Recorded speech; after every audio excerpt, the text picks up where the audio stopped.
Corn pakoda ಮಾಡೋದು ನೋಡೋಣ.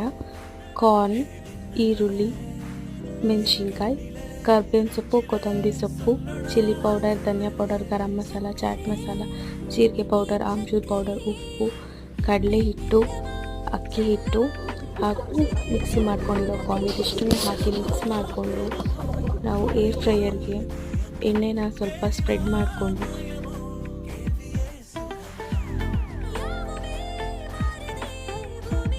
ಪಕೋಡನೆಲ್ಲ ಹಾಕ್ಕೊಳ್ಳೋಣ. ಹಾಕಿ ಇವಾಗ ಏರ್ ಫ್ರೈಯರ್ನ ಕ್ಲೋಸ್ ಮಾಡಿ ಆನ್ ಮಾಡಿಕೊಂಡು ಮೆನುಗೆ ಹೋಗಿ 200 ಡಿಗ್ರಿ ಸೆಲ್ಸಿಯಸ್ ಹಾಗೂ 15 ಮಿನಿಟ್ಸ್ ಟೈಮ್ ಕೊಡೋಣ. ಮೆನುನಲ್ಲಿ ನಾವು ಸಮೋಸ ಅಂತ ಸಿಂಬಲ್ ಇರುತ್ತಲ್ಲ ಅದಕ್ಕೆ ಮಾಡಬೇಕು. ನೋಡಿ ಎಷ್ಟು ಚೆನ್ನಾಗಾಗಿದೆ ಅಂತ. ವೆಯ್ಟ್ ಲಾಸ್ ಮಾಡೋರು ಬಜ್ಜಿ ತಿನ್ನಬೇಕು ಅಥವಾ ಪಕೋಡ ತಿನ್ನಬೇಕು ಅಂದಾಗ ಈ ಥರ ಮಾಡ್ಕೊಳ್ಳಿ. Thank you.